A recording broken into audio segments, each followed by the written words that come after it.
Mana mungkin Anda sebagai pemerintah daerah nggak paham soal ini? Aneh ini. Makanya kami sangat miris dan sangat kecewa sama pihak pemerintah daerah ini. Bagaimana mau meningkatkan PAD tapi mereka tidak turun ke lapangan dan cek.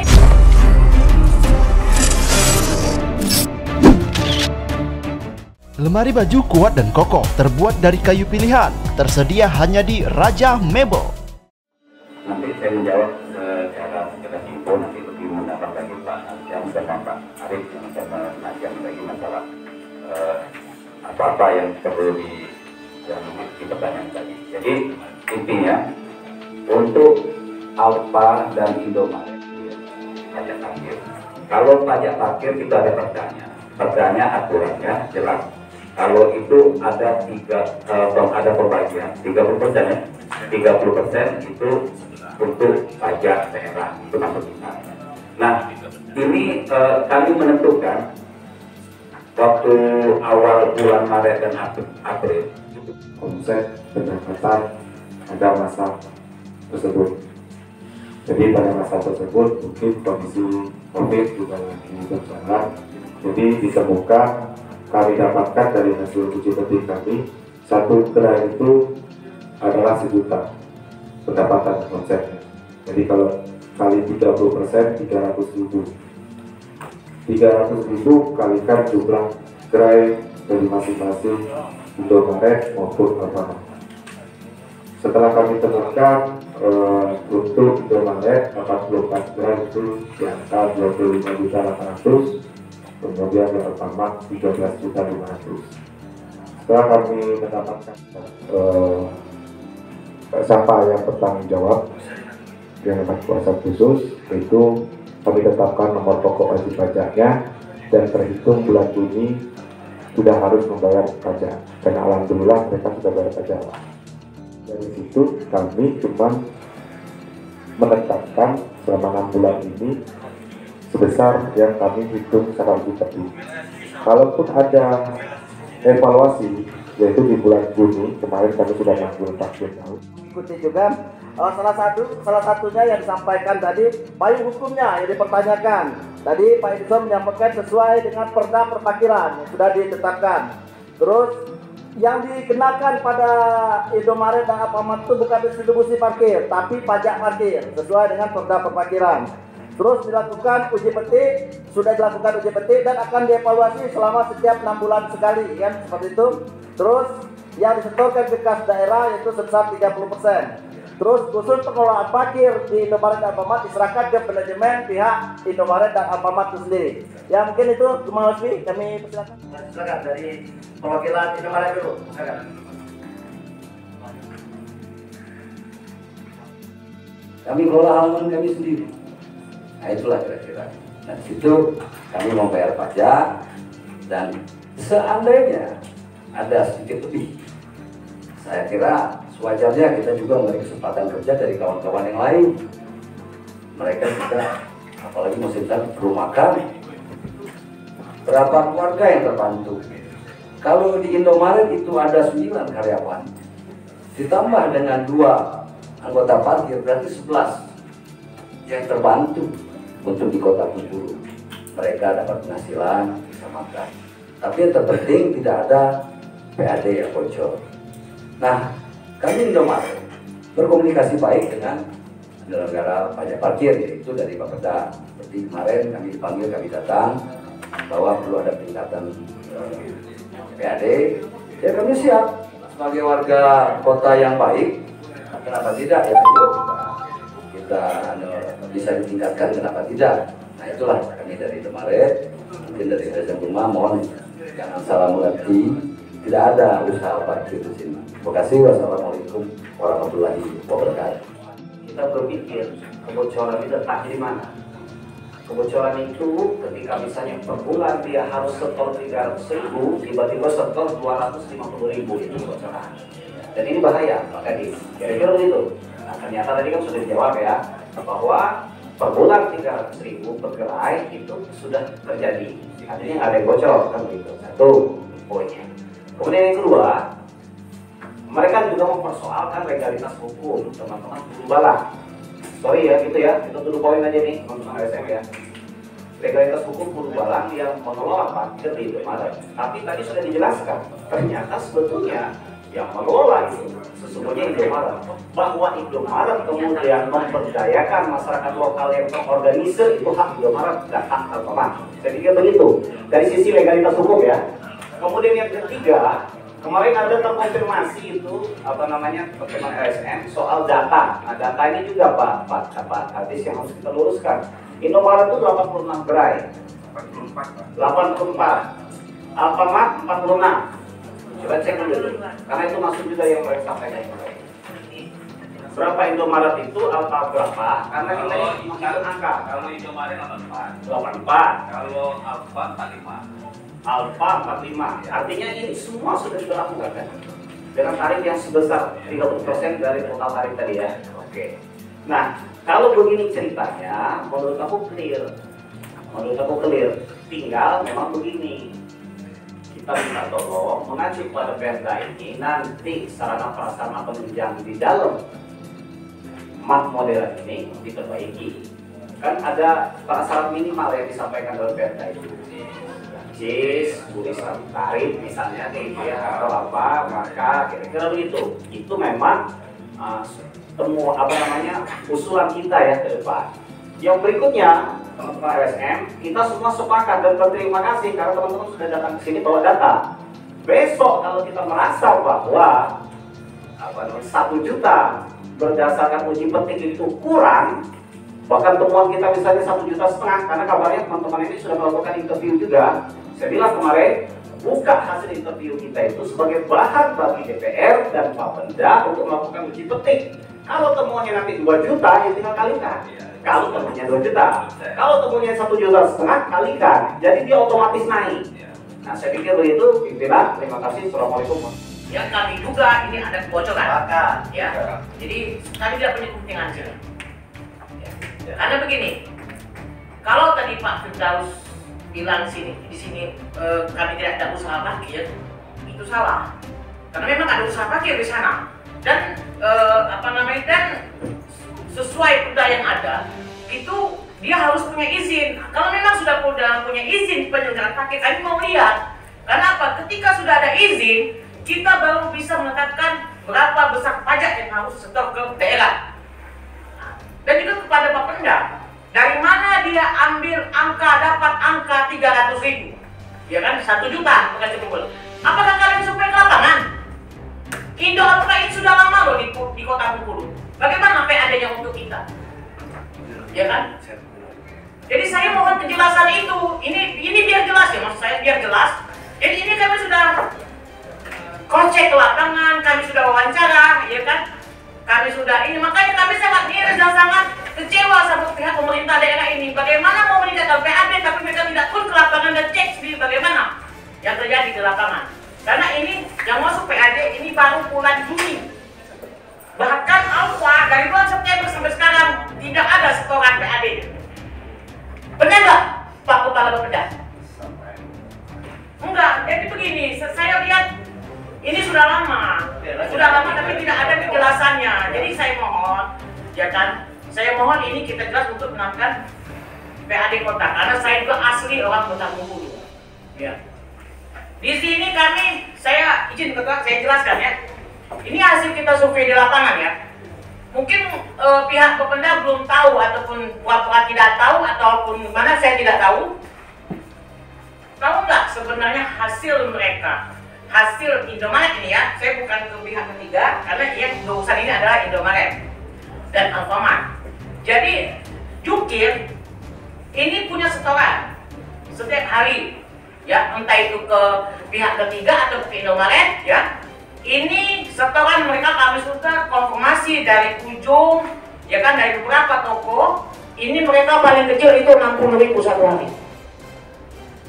60.000 satu hari, bahkan ada yang 120 satu hari loh, bukan sebulan.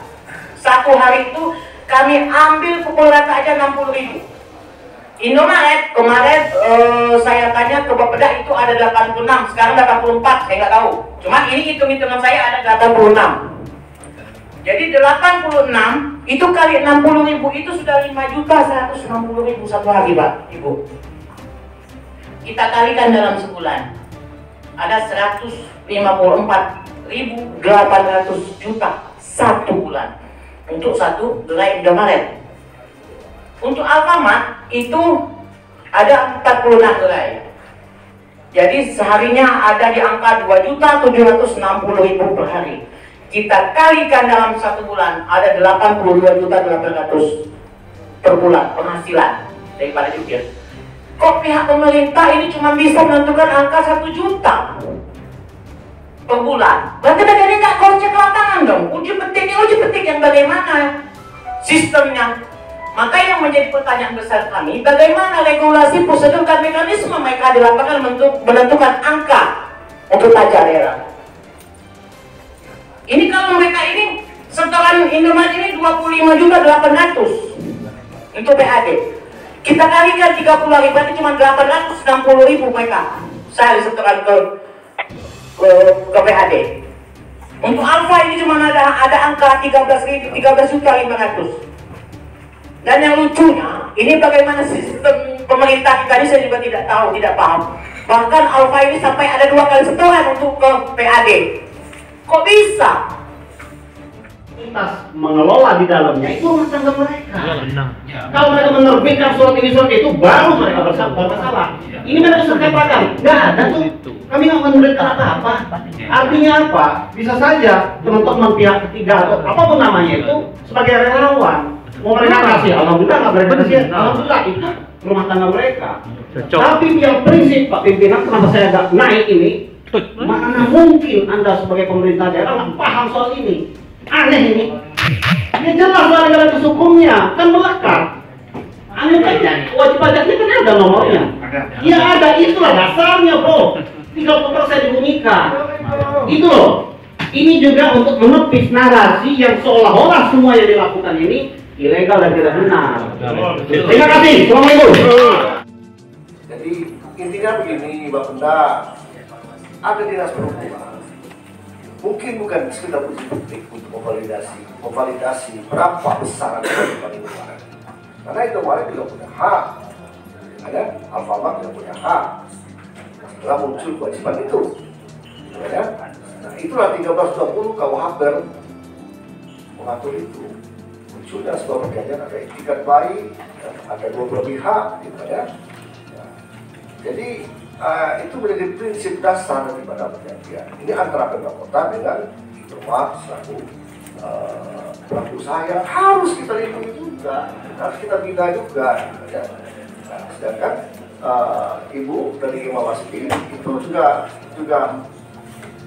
hak ibu juga dijamin oleh UUD 45 pasal 8 untuk melakukan pembinaan, melakukan pengawasan terhadap hal ini. Makanya ke depan saya minta Pak Najamuddin ya, yang ahli amal di rumah, bantu Bapak Pendani, bantu Bapak Pendani, kesian Pak Edison lah, PBB diurus dia, apa lagi Pak, nanti siapa lagi, berapa pajak Pak, berapa pajak Pak, berapa pajak, nah, terus sementara perwakilan seperti mati angin kalau soal itu perhubungan sudah bahas lagi. Dan pengelolaan yang kita lakukan itu memang sudah ditunjuk dari manajemen. Ya, dari manajemen Indomaret. Ya, Indomaret dengan Alfamart. Nah, untuk ini sendiri besaran PAD parkir yang kita 300 pegawai itu sudah melalui hasil uji petik juga ya? Iya. Uji pada waktu itu kalau saya tidak salah uji coba pada waktu itu ya. Sesuai dengan kesepakatan itu ya. Dan itu juga bukan ulu balang. Bahwa kesepakatan itu antara Indomaret sama Alfamart. Ulu balang karena sebagai pihak yang mengolah, yang dilibatkan, yang diajak kerjasama oleh Indomaret Alfamart. Jadi kita menepis juga kalau seandainya dikatakan dituding seperti itu ya Pak ya? Iya. Intinya kalau kita berangkat dari semangat untuk meningkatkan PAD, Ulu Balang sudah melakukan itu. Ada rencana tahun depan? Sebelum ini mulai diolah oleh pihak Indomaret Alfamart, setahu kami tidak ada menyumbang PAD dari sektor pajak parkir di Indomaret Alfamart. Dengan adanya ini diolah, ya daerah diuntungkan dengan adanya PAD itu. Peningkatan apalagi kita saat ini Ulu Balang kita punya 250 jukir yang tersebar di 125 titik gerai Indomaret Alfamart. Ini mereka yang sebelumnya tidak mendapatkan pekerjaan, tidak ada pekerjaan. Dengan adanya pajak parkir di Indomaret, mereka ini ada sumber nafkah untuk keluarga mereka. Ada upaya ke depan untuk peningkatan PAD dengan melakukan uji petik? Kita siap. Jika ditentukan nanti dan itu kita nilai nanti dengan Indomaret, kerjasama Indomaret dengan Ulu Balang nanti masih secara ekonomi nanti masih menguntungkan, tentunya kenapa tidak, kita sepakat. Intinya kita kalau niatnya untuk peningkatan PAD, kepentingan masyarakat kecil, ya kita siap. Terkait ada dugaannya kebocoran PAD kita di sektor perparkiran, ya kan? Makanya saya sangat kecewa sama para anggota dewan ataupun OPD yang terkait. Mereka sendiri pun tidak mengetahui berapa jumlah dan nominal yang kita temui di lapangan. Bagaimana kita mau meningkatkan PAD kalau kinerja mereka pun tidak jelas? Karena apa? Sesuai dengan regulasi kita, sesuai dengan temuan kita, dan sesuai dengan hasil konfirmasi kita di lapangan, ini untuk di bidang parkiran ini angkanya cukup fantastis. Sedangkan yang stok ke PAD ini juga tidak jelas. Gitu. Yang untuk Indomaret Alfamart? Iya, khususnya untuk Indomaret dan Alfamart. Kita satu ya. Kalau kita mau bahas yang lain nanti ada season lain. Satu ini aja udah nggak jelas, bagaimana mau bahas yang lain di situ. Jadi ini kami tidak akan sampai di sini. Ya kan, kita akan lebih terus, kita akan dalami lagi bagaimana baik hukumnya, bagaimana mungkin ada unsur pidananya atau gimana, nanti akan kita kabarin. Itu aja. Ini apa namanya, kan tadi hearing sudah disampaikan bahwa dijelaskan oleh pemerintah kota bahwa hasil dari uji petik yang dilakukan pada tahun ini itulah yang menjadi dasar mereka menarik PAD untuk Indomaret Alfamart. Itu seperti apa? Logika aja loh. Indo Alfa itu berdiri di sini udah hampir 4 tahun. Ya kan? Pungutan parkir pun sudah lama. Bukan kita hitung per Juli. Ya. Sedangkan stok mereka ini yang ada itu laporannya itu baru ada per Juni kemarin. Untuk Alfa ini dari bulan September ini tidak ada stok sama sekali sampai detik ini Desember. Bagaimana fungsi pengawasan mereka? Ya kan? Karena sesuai dengan Perda nomor 5 tahun 2019, di situ kan ada penyelenggaraan perparkiran. Di pasal di bab ke-5 pasal 7 itu jelas harus ada izin dulu. Pihak pemerintah tidak bisa menjelaskan, tidak bisa memberi tahu bagaimana izin itu adakah atau tidak adakah. Berarti kalau mereka tidak izin, saya bilang ini ilegal loh. Di sini ada terjadinya kebocoran PAD dan dugaan pungli yang dilakukan. Berarti kita melaporkan menduga adanya kebocoran PAD itu atas dasar temuan kita dari kita sendiri. Iya, berdasarkan kita temuan kita, data kita, dan hasil kita survei ke lapangan. Kita tidak berani bertindak tanpa ada data ya, karena kita ini negara hukum, bukan negara barbar. Jadi dalam hearing tadi kita undang ya dari pihak toko modernnya, Bapenda, Dinas Perhubungan dan RSM juga, yang pelaku-pelaku melaksanakan parkiran juga. Sehingga tadi kita mewujud ya memang harus ada pembenahan lah tata kelola pendapatan masalah parkiran ini khususnya di toko modern. Nah kita minta nanti regulasi semua aturan itu ditinjau ulang, kita lihat kalau memang kurang lengkap persyaratan atau aturannya kita perbaiki. Yang kedua memang target PAD ya dengan seiring waktu berlalunya COVID ini kita berharap ya tingkat PAD kita dari sumber parkiran dari toko modern itu meningkat karena ini tidak ada permasalahan lagi kan gitu. Kita sudah melalui katakan proses kehidupan normal seperti biasa, itu harapan kita. Dan indikasi-indikasi kebocoran tadi yang disampaikan kita berharap pihak Bapenda dan khususnya pemerintah Kota Bengkulu bisa menindaklanjuti kalau memang ada ya seperti apa. Dan kita berharap data-data yang disampaikan oleh kawan-kawan Gemawaspi tadi itu sebagai rujukan juga untuk sebagai pertimbangan ke depan. Menurut kita ada tidak indikasi kebocoran PAD tadi? Ya kalau mereka data yang mereka sampaikan tadi kan ya untuk pemungutan pajak restribusi pajak parkir di toko modern ini kan dilakukan kan 1 tahun kemarin kan, artinya sudah berproses berjalan, artinya dalam suasana COVID. Nah mungkin kawan-kawan dari Gemawaspi ini melakukan uji petik di lapangan, cross check lapangan kan dalam beberapa waktu ini kan, artinya mungkin dalam keadaan normal. Artinya tadi udah ada kesepakatan juga, memang udah ada jadwal tersendiri juga dari pihak Bapenda juga bahwa Januari nanti akan melakukan evaluasi kan, dan dilakukan uji petik ulang ya, sehingga nanti seolah target dengan nilai yang barulah akan lahir nanti setelah uji petik dilakukan. Kita minta mungkin dilibatkan juga lembaga dia ya? Ya kita minta tadi pihak semua lah yang dilibatkan, yang berkompeten lah katakanlah, yang yang konsen dengan perparkiran, dengan pemajuan Kota Bengkulu, silakan dilibatkan saja sehingga ada transparannya di kedepannya, sehingga tidak ada lagi katakanlah mohon maaf dan tanda kutip tidak yang mengerti, yang paham proses. Kan banyak proses harus dilalui kan dalam pemungutan PAD ini. Tidak semata-mata kita harus menetapkan pajak sekian harus bayar seperti itu. Anda punya rumah tapi bingung mau beli sofa berkualitas? Raja Mebel punya solusi buat Anda.